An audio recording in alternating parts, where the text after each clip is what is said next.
Duran Duran, Seven and the Ragged Tiger, right now on States and Kingdoms. Welcome back to States and Kingdoms. Today we're talking about Duran Duran and Seven and the Ragged Tiger, their album from 1983, follow-up to Rio. And a very strong one, I say. What say you? Thoughts? I think it's a very strong album too.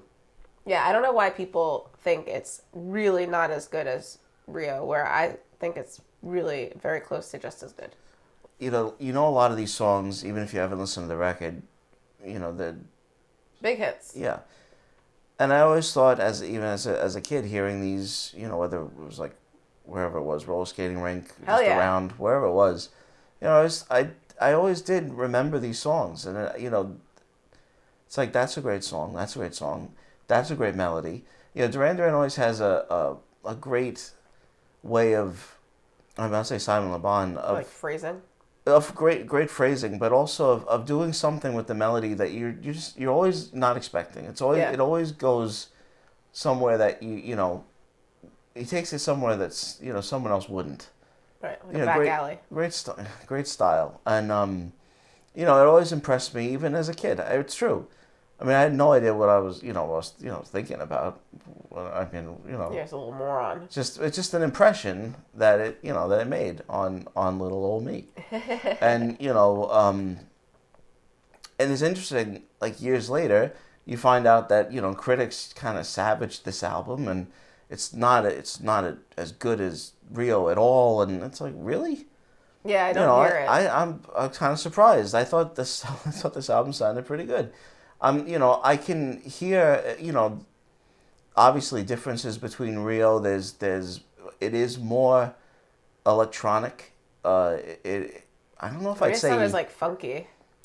yeah, I don't know if I'd say it's exactly dancier. It's dancier in a different way, suppose, but that in itself doesn't affect the goodness of the songs. I think the melodies are strong on this album. The compositions are awesome. Like everything about it. The lyrics are great. Well, I like the lyrics, and that's another thing. I mean, you with Simon Le Bon's lyrics, I mean, you really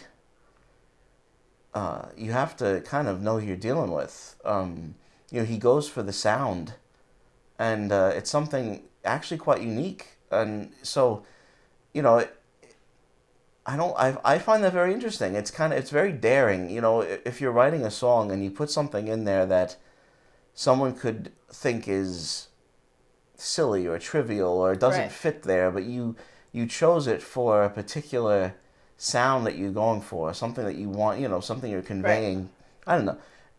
It's just I find that very interesting. And he does that all over the place. Very, very much a characteristic of his, and it's certainly here. The interesting, the Reflex, I mean the remixed version by Nile Rodgers is interesting because I find like the original version, the album version, actually sounds more like Chic than the remix does. Yeah, that's funny. Doesn't it? It actually has more of that sound. Yeah.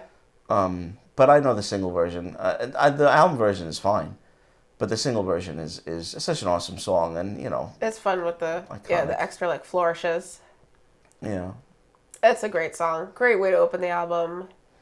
New Moon on Monday has always been one of my favorite Duran Duran songs. I think it's just like amazing, like such a great melody and such a great rhythm, and Simon Le Bon's vocals on it are just like outstanding because he starts off with that really like low, almost like Elvis-y kind of Brian Ferry or Brian Ferry kind of style, and he starts out so low, and then the song just, I mean, it's just like his total range. Yeah, I love that song too. I love how the vocal just like rises, and yeah. Like, I love singers that don't really have vibrato.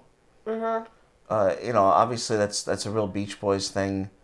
It's very not Brian Ferry. It's almost like that like high lonesome sound. It's almost like that kind of singing without vibrato. I know I just there's something there, something very interesting about that, and that he does sing that way. you know, I find very interesting because His voice just, yeah, so smooth, so that's pleasant. not what you would expect from a band like Duran Duran, or at least the way, you know, the way they're described to be. Right. Not necessarily how they actually are, but what people say they are. Yeah, don't say it. I'm saying that they're just more complex than people even Yeah. thought. There's I know, some oh, yeah, for sure. genuinely interesting Yeah, I agree. style in amongst them. Oh, yeah. Very special. Obviously, you know, this album has I honestly I really like all the songs on this album. Me too. I think the Simon Le Bon really shines on this record. I think he always does anyway, but if there is a step down from Rio, it's not from him. No. That's, to me, that I really don't hear that. You know, if maybe there's not enough guitar, and yeah, that's definitely fair. Yeah, whatever it is that maybe I just don't think it's Simon Le Bon. I think he's absolutely awesome on this. I think they show really great range on this album too. You know, you've got the poppy, dancey songs. You know, you have sort of the slower, more, you know, like internal drama type songs. And I feel like I almost hear more of their influences on this at times. Or maybe that's just my impression. Right. But like you said, Brian Ferry, you know, there's a little bit of that. There are a couple songs that actually almost sound XTC-ish. You've got an instrumental, which I love, Tiger Tiger. I think is such a fantastic song. Which has a little bit of like a Lou Reed, Yeah. you know, bass line, Walk on the Wild Side. Such an awesome instrumental. It just like carries me away. I just love it. Mm-hmm. It's beautiful. Union of the Snake is an awesome song. Really awesome song. The thing about this album is that it comes after their massive breakthrough and a genuinely great album. And since they lost two members after this, really, their sound shifted. And so I don't know, I feel like this album gets kind of not blamed, but also like, you know, like I don't know, people maybe want it to be better. That's why I don't understand why not Because cherish of that. this, because it is with the full lineup. Yeah. This is like the first three albums. Like, why don't you just love them to death and just And it's not like they never let did them anything. be? It's not like they never did anything good, because that certainly isn't the case. No, of course not. There are still, you know, good albums. You could argue that they may never have done an album as good as Rio or even this again. I think this album just has a great mood. It's got a real overall feel. Yeah, I wouldn't say that either, actually. What I just said. Yeah. But the mood of this album is just very like espionage-y.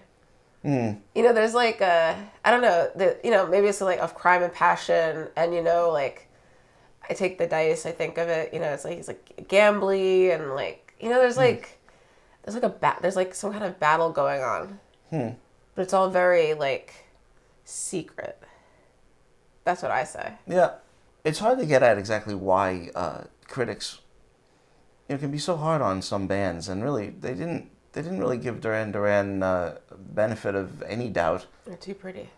It's like, I know they call them the Fab Five, but they're not actually the Beatles. They didn't know that, right? The critics knew that Right. they didn't have to write about them like they actually were the Beatles. Like, if they were expecting a Sgt. Pepper after Rio. Yeah.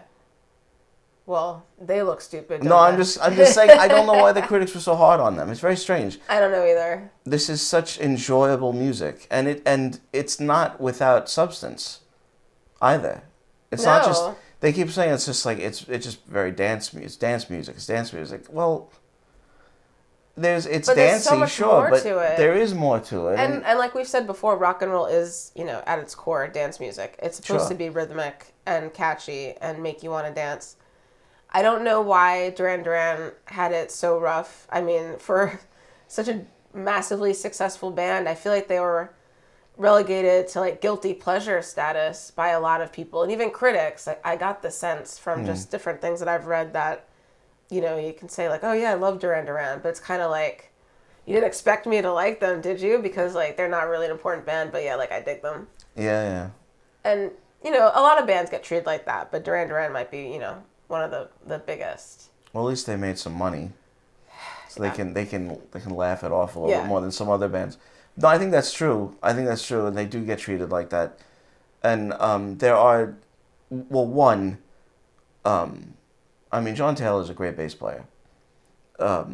Simon Le Bon is a great singer. Great singer. He's a great singer. Great singer. No, genuinely great singer. Which is why the album of covers is so fun. Because I do want think to that's hear fun. him singing a lot of different songs because he's a great songman.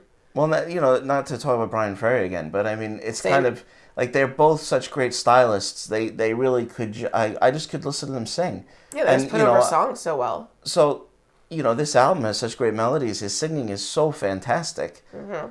If the rest of it may not be, the instrumentation may not be quite as varied or robust. inventive as Rio, I hardly notice. I'm just listening to the fantastic singer. Yeah, and the enjoying that compositions are great so song. good, and the lyrics are fun and really good, and I don't know what to say. And I mean, unfortunately, this is it, except for View to a Kill, which is amazing. Come on. And it's not like Notorious stinks or anything. I mean, we'll have to do that. We'll talk about that one too. Yeah. But I mean, these three albums should really be sort of pondered over and enjoyed and not criticized because they are really great. Mm-hmm. Obviously, we haven't talked about the first one. We haven't yet. They are being appreciated now for how great they really are. But and the vinyl took a long enough time. Yeah, the vinyl sounds great. Yeah. Like everything. Yeah, it does. It doesn't sound appreciably different from. No, it's just CD real or warm and somehow. punchy, and it just sounds really good. It's great. Yeah. Whatever. So thank you so much for watching our brief discussion of Seven and the Ragged Tiger by Duran Duran. Please make sure to let us know what you think of this album in the comments. Please like this video and consider subscribing to States and Kingdoms. We have videos coming out every Monday, Wednesday, and Friday. We will see you next time.